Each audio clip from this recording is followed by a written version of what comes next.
할렐루야. 오늘 마가복음 산책을 하나님 앞에 나아가겠습니다. 하나님 말씀은 마가복음 14장 43절에서 52절까지입니다.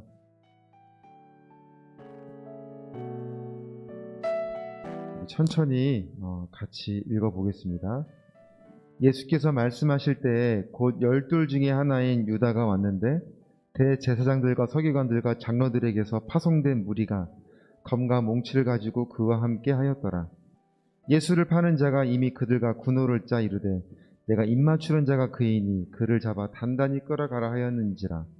이에 와서 곧 예수께 나와 랍비여 하고 입을 맞추니 그들이 예수께 손을 대어 잡거늘 곁에 서 있는 자 중에 한 사람이 칼을 빼어 대제사장의 종을 쳐 그 귀를 떨어뜨리니라. 예수께서 무리에게 말씀하여 이르시되 너희가 강도를 잡는 것 같이 검과 몽치를 가지고 나를 잡으러 나왔느냐. 내가 날마다 너희와 함께 성전에 있으면서 가르쳤으되 너희가 나를 잡지 아니하였도다. 그러나 이는 성경을 이루려 함이니라 하시더라. 제자들이 다 예수를 버리고 도망하니라. 한 청년이 벗은 몸에 배에 홀이불을 두르고 예수를 따라가다가 무리에게 잡히매 배 홀리물을 버리고 벗은 몸으로 도망하니라. 아멘.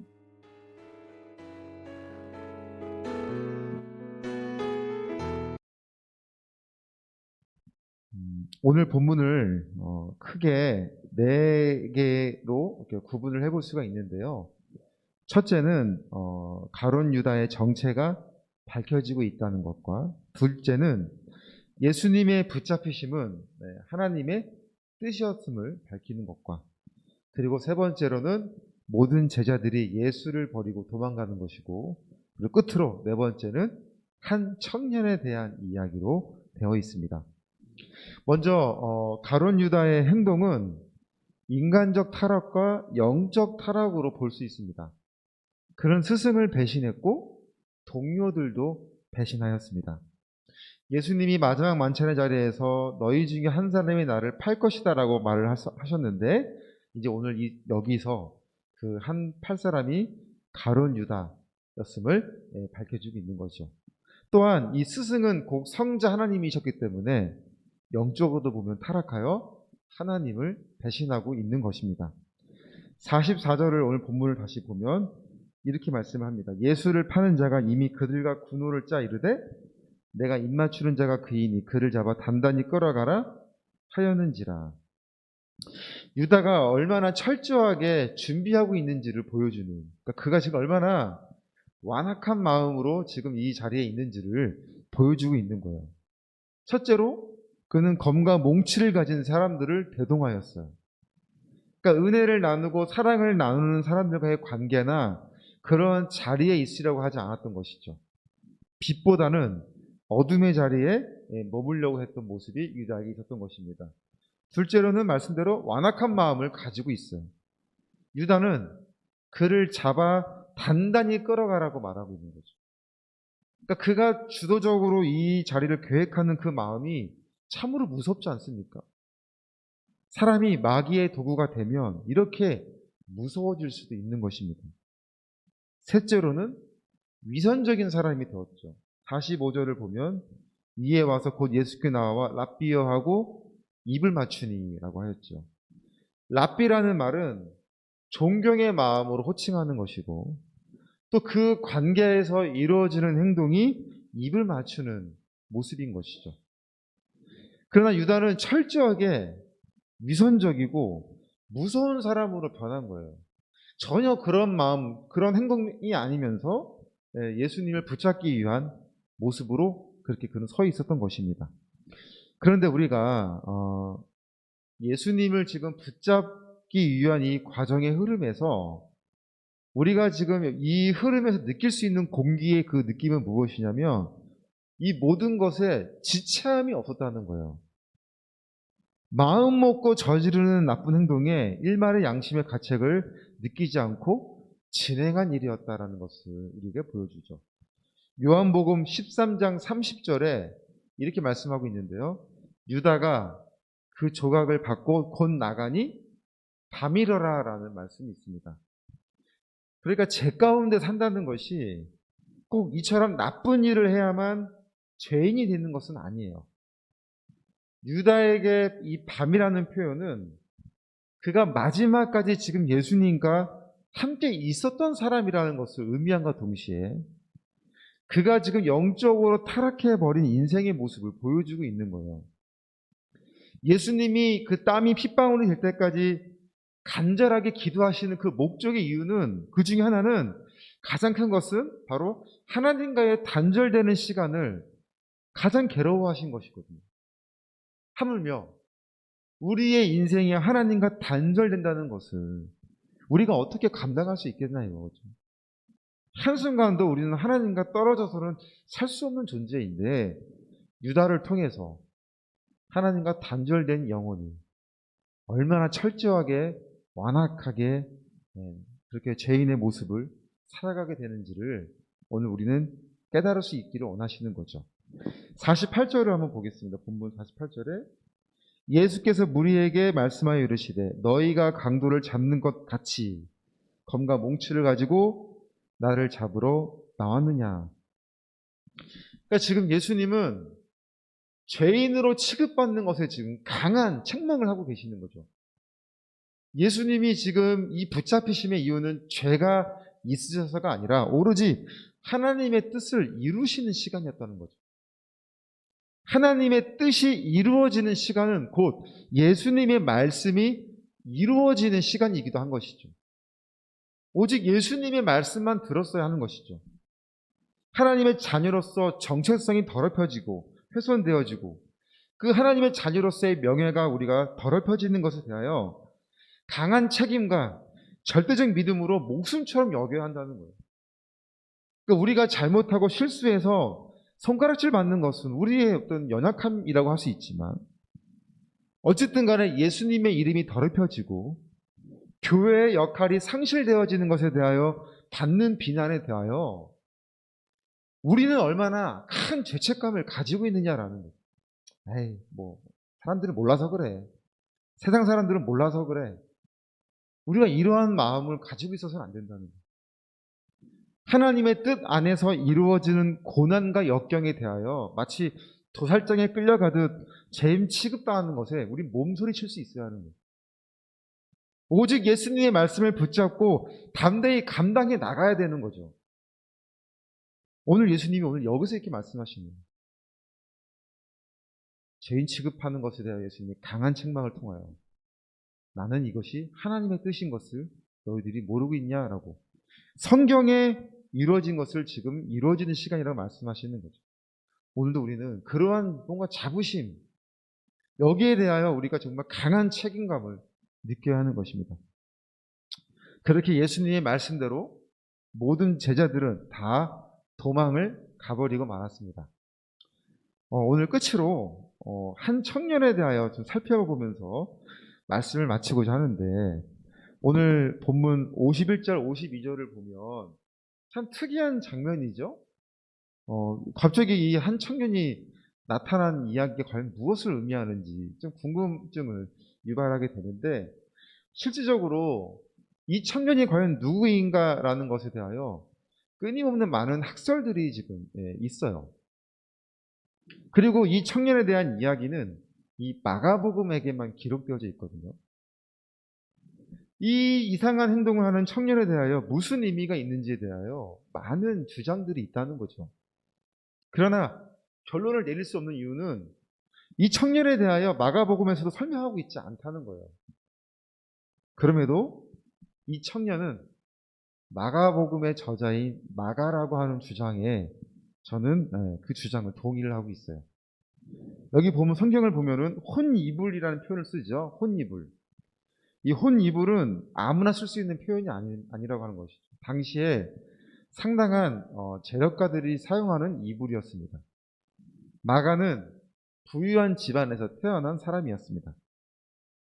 그리고 모든 제자들이 다 도망갔다고 한 후에 기록되어져 있는 이 문구를 볼 때 결국 이것은 마가 자신이 아니고서는 쓸 수 없는 표현이다, 이렇게 말하는 것에 저는 개인적으로 동의를 하고 있어요. 어쨌든 간에 이 청년이 누구이든지 간에 상당히 부끄러운 행동이에요. 주를 위해 죽음도 각오했던 베드로였기 때문에 몰려오는 군인들을 대상으로 한 사람의 귀를 자르면서 예수님을 지키려고 했죠. 그러나 그는 결국 도망가 버렸어요. 지금 이 상황이 얼마나 다급하고 절박했으면 이 청년은 벗은 몸에 이불을 두르고 예수님을 따르려고 했던 것일까요? 그러나 그도 결국 붙잡히게 되자 그 혼 이불을 벗어버리고 벗은 몸으로 도망치고 있게 되었던 것이죠. 결국 이것이 우리에게 주는 메시지를 좀 묵상하는 가운데 갑작스럽게 다가오는 일들에 대하여 평소 믿음의 행동으로 순간적인 반응을 보일 수는 있다는 거예요. 베드로도 그렇고 이 청년도 그렇고 위기 앞에서 뭔가 어떤 믿음의 표현을 하게 되지만 준비되어 있지 않으면 결국은 누구나 예외 없이 다 넘어질 수 있다, 넘어가게 된다는 것을 말씀하고 있는 것입니다. 모두가 떠나게 된 이유, 그 가운데 하나님의 뜻은 예수님의 말씀으로 이루어지게 된다는 것을 오늘 본문을 통해 보여주시는 이유. 사랑하는 여러분, 오늘 우리는 예수님의 말씀을 따라가는 은혜가 있기를 바랍니다.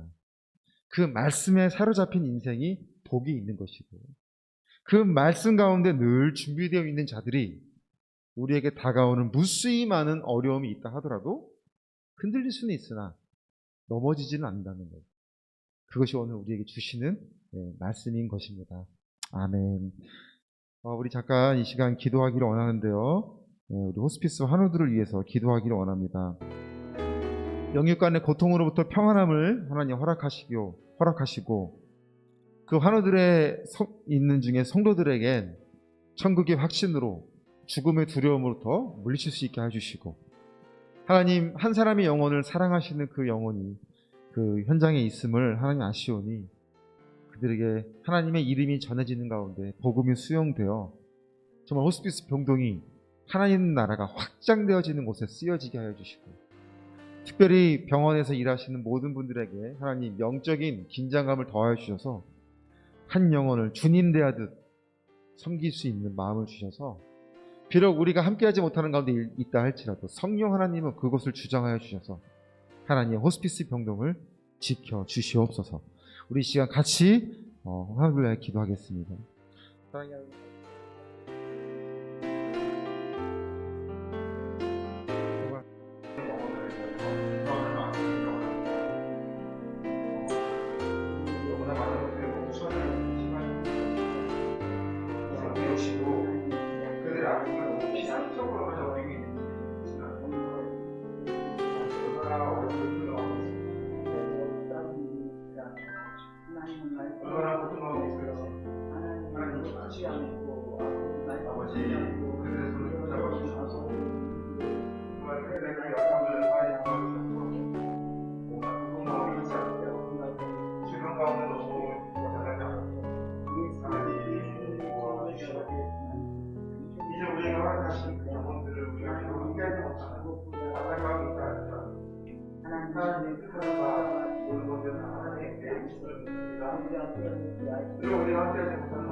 어떤 것도 하나님께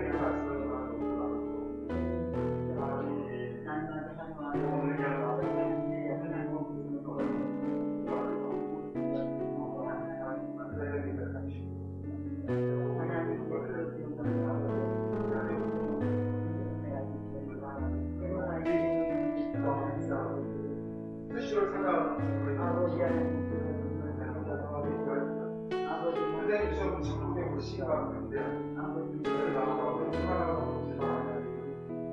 어떠한 정리에 필요 없으면 수도 없이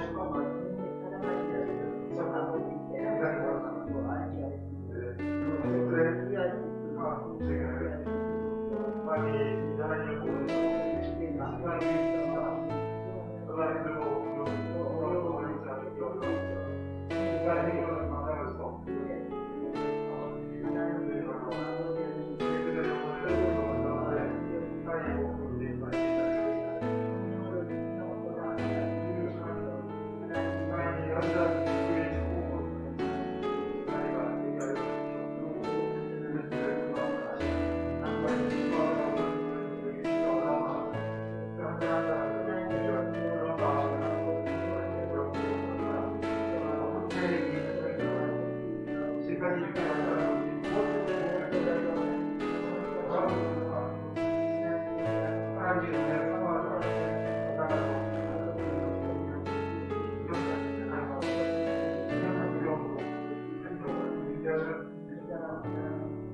이제 코로나에서 함께 살아가는데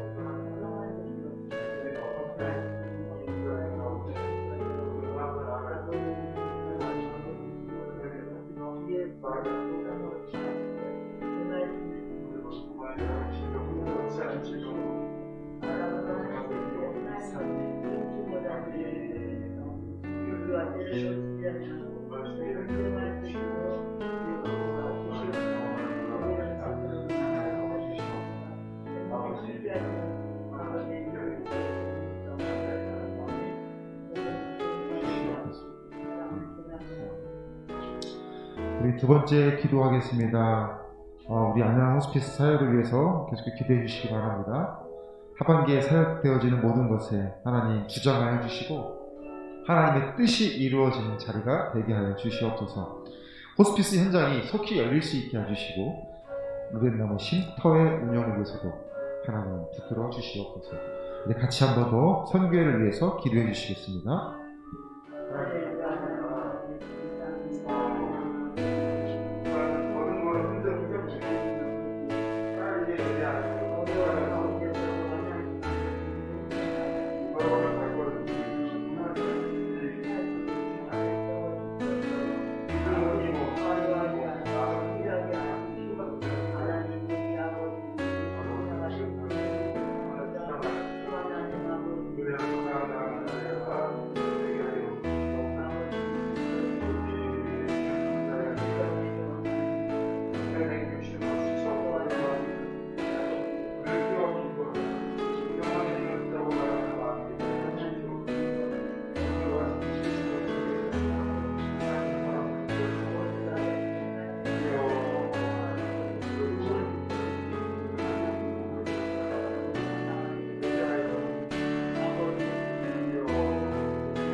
사랑의 하나님 감사합니다.